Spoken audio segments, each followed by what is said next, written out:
This podcast is made possible by you, the supporters of WPLN and WNXP, Nashville Public Radio. This is the Nashvillager Podcast.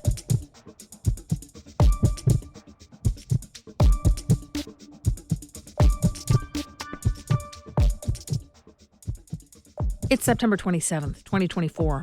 Congress approved the creation of the Department of Education on this day in 1979. Well, recreation. There had been a cabinet-level education department more than a century before that. It was created during the administration of the last of Tennessee's three presidents, Andrew Johnson, although it was demoted to being just an office, not a department, a few years later.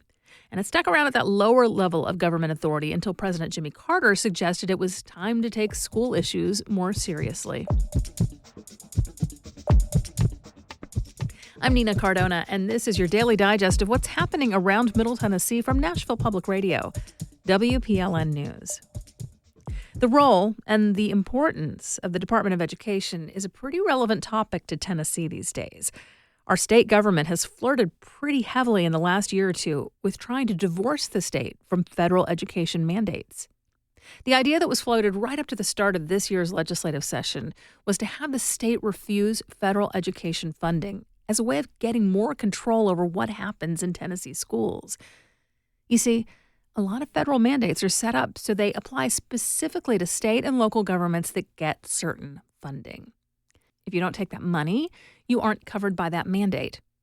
That's the thinking anyway. Now, Tennessee actually has a long history of playing this game, at least on a small level. We do not get the full amount of federal highway funds that other states receive because the state's open container law doesn't meet federal standards. In Tennessee, passengers can legally drink alcohol in a moving vehicle. Theoretically, a driver can't, but the state's law has been nicknamed the pass the can law because in reality, if you get pulled over, there's still plausible deniability as long as you manage to pass your drink over to a passenger without the officer noticing. There have been several efforts to change that law, most notably in 2017. At that time, then Governor Bill Haslam estimated the state stood to gain $18 million a year in federal money. But the legislature decided it could do without in order to keep that, freedom.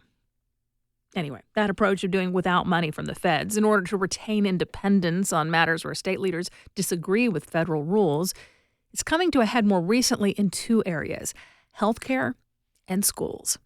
The moves to go without health funds popped up after Roe v. Wade was overturned, and they generally are focused on ways the state can try to direct money away from Planned Parenthood and organizations that work with the LGBTQ community. I don't think many people were surprised by that target, but perhaps they were shocked that the state would actually go that far. My impression is that a lot of people were more surprised by schools becoming a similar target. But of course, schools are the other major battleground for some of those same issues. Just look at the laws passed in the last few years regarding which school bathrooms kids can use, whether a sporty trans kid should be on the boys or girls team, or the one that essentially requires schools to out trans students to their parents. And honestly, since around the time that the Federal Department of Education was formed, conservatives have really focused on issues surrounding schools. Back in the 80s, the families in some kinds of evangelical churches staged a massive exodus from the public school system. In my own childhood church, by the time I was in middle and high school, us teens were the only ones still enrolled in traditional schools. All of the younger kids in the congregation were homeschooled. Now, as those guys got older, some of the parents got exhausted with home education and shifted to private schooling, but the culture became one of completely distrusting the public school system. And that distrust has only grown and spread with time. Then there was the move to bring charter schools to Tennessee, first to the biggest cities and now to districts across the state. Sometimes even if local leaders don't want them, but the state thinks it's a good idea. To try converting some of the state's most poorly performing neighborhood schools to charters in what's known as the Achievement School District, which is still not quite done and over with, even though it's widely considered a failure. And now, under current Governor Bill Lee, the push to create an expansive school voucher system, or as he puts it, scholarship program, so that some of the state's funds can be redirected to families choosing private or homeschool options. So that's the context for the discussion that was really building up steam around this time last year about walking away from federal money for schools. That idea seems to be dead for now, but not for the reasons that student advocates raised in their opposition to the idea. Experts were especially worried that there would be fewer guardrails or supports for disabled or low-income youth without the federal oversight that comes with taking that money. State leaders were openly hoping to do more to carve away protections for LGBTQ kids. But what ultimately stopped state senators from buying into the idea was the bottom line. After a pretty intense series of meetings with House and Senate members considering the possibility together, the senators made the really unusual move back in January of releasing their own report to detail all the problems they had with the proposal. They said they didn't trust the joint report to accurately reflect their concerns. The senators said that actually walking away from federal funding would not loosen as many rules as they'd like. If anything, they'd end up spending a lot of money on legal costs to handle the inevitable lawsuits. And they said using state revenues to fill in that enormous funding gap would jeopardize other measures they'd like to make happen with that money. That move by the senators to not just disagree, but release their own report kind of foreshadowed the impasse the House and Senate would later reach on the governor's school voucher proposal. As you may recall, the matter never even came to a vote, despite a ton of pressure from the governor's office and lengthy closed-door meetings between leaders of the two chambers. The House and Senate are currently in a state of disagreeing on several high-profile issues, in each case with the House eager to take actions that the Senate seems to consider rash or overly broad. That's despite both chambers having a Republican supermajority. All House members and half of the senators are up for re-election in November. It will certainly be interesting to see if the balance changes at all before the next legislative session. And if it does, will ideas like rejecting education funding be brought back up again? In just a few minutes, Nashville is looking to faith-based organizations to assist with affordable housing. That's coming up after the newscast.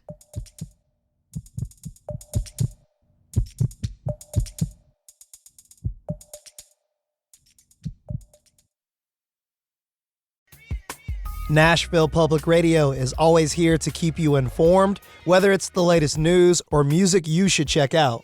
Every week, What Where Wednesdays shares the latest happenings taking place right here in Nashville by talking to members of our community, putting on events in your neighborhood and beyond.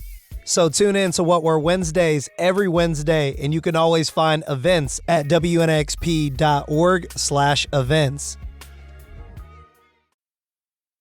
Here's the latest from WPLN News. The National Weather Service is forecasting up to 5 inches of rain in Middle Tennessee from the storm system that moved into the area overnight. That's thanks to Hurricane Helene, which made landfall in Florida last night and is now stalled as a tropical depression over Kentucky, Tennessee, and the Carolinas.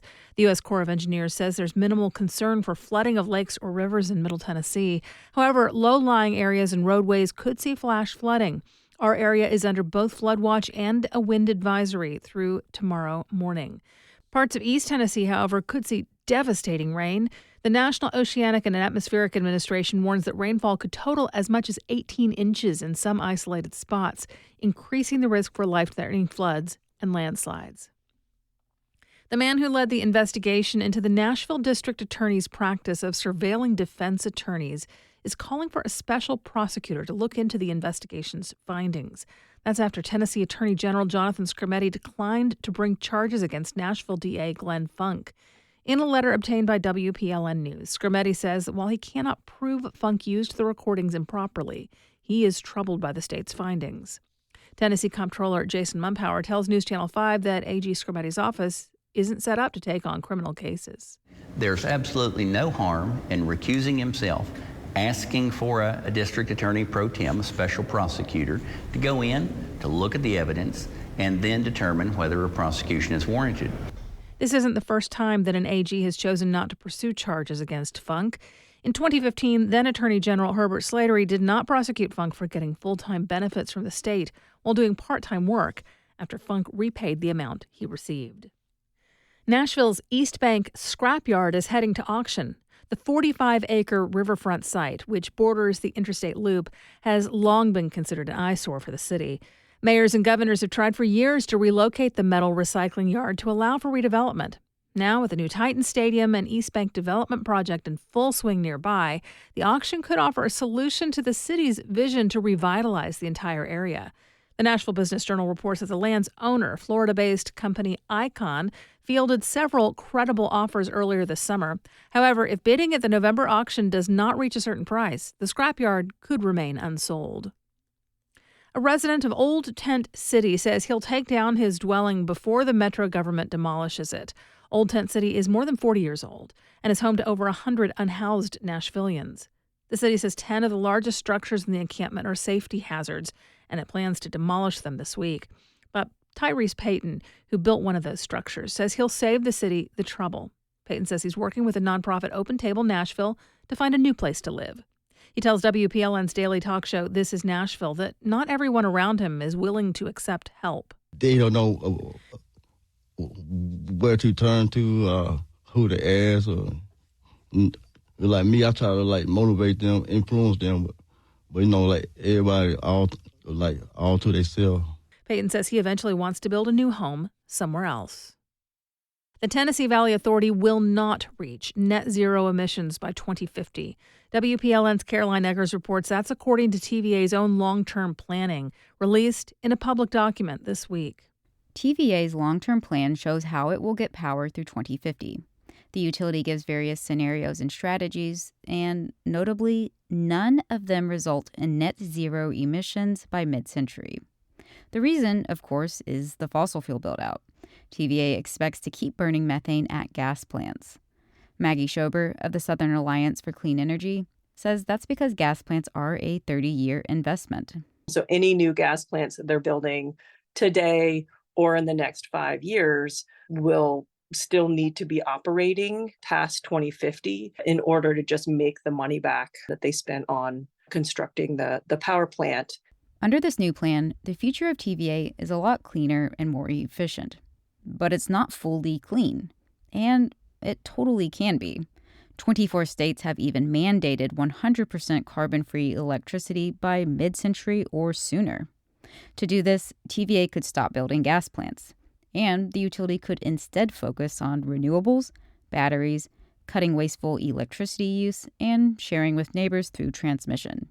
It's really that simple. Caroline Eggers, WPLN News. The public can comment on TVA's draft of the Integrated Resource Plan until November 26th. A link can be found at TVA.com. 3 of the 4 black students who integrated Nashville Stratford High School are expected to be on hand as a historic marker commemorating that event is unveiled. Nashville's public schools were desegregated over 12 years on a rolling basis, with 1 new grade level integrated each year. In 1963, it was 7th graders, and the small group of black girls who enrolled at Stratford were harassed by protesters as they arrived for classes. One of them, Brenda Harris Haywood, went on to be a city leader. She served on Metro Council and as deputy mayor.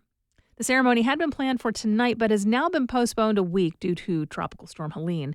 The marker will instead be revealed outside the school on Thursday, October 3rd at 5:00 p.m. You'll find more news anytime at WPLN.org.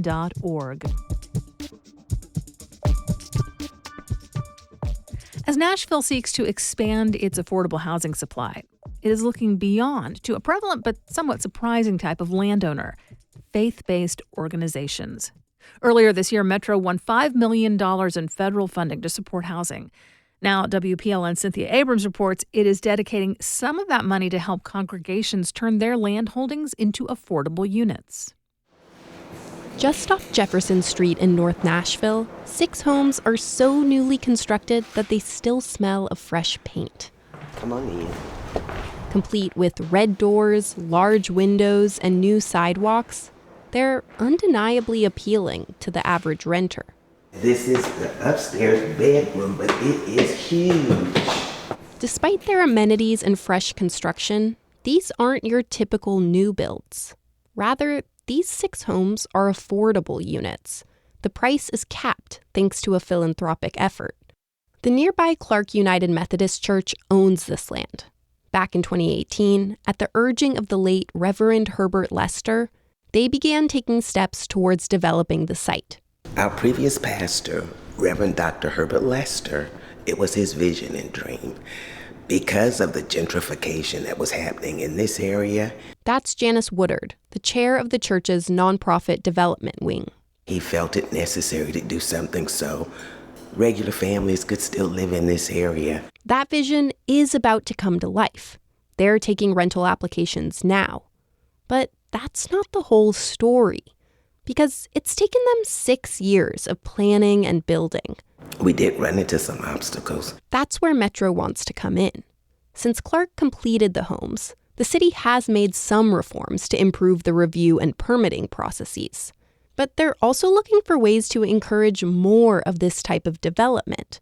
That's because land availability is a major barrier for affordable housing in Nashville.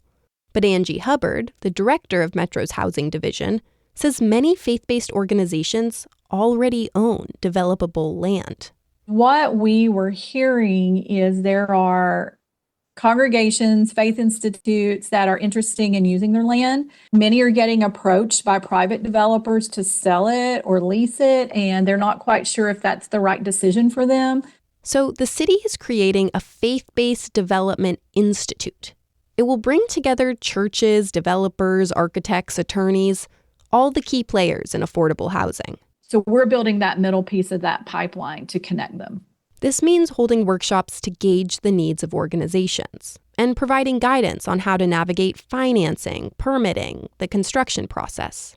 Faith institutes are not landlords, they're not property managers. That's the reason why we're creating this institute, is to connect them with the right partners who can do things. Hubbard says there is still a long way to go. Funds for the project won't be dispersed until the spring, and even then, she says it might be years before the impact is felt. But as was the case with Clark's project, these organizations' faith can offer a reason to persevere. Let us not grow weary while doing good, because in due season you will reap a harvest. Woodard says she's excited to see the impact these new homes and new neighbors will have on the community. Cynthia Abrams, WPLN News. We do this roundup of Nashville news every weekday, so subscribe in your favorite podcasting app to make sure you never miss an episode. And if you like this, you'll probably enjoy the Nashvillager newsletter, too. You'll get perspective from more of my colleagues at Nashville Public Radio and links to the stories we're following. Sign up for those daily emails at WPLN.org/Nashvillager. And that's it for today. Thanks so much for listening. Let's make this day a good one. And we'll catch back up next week.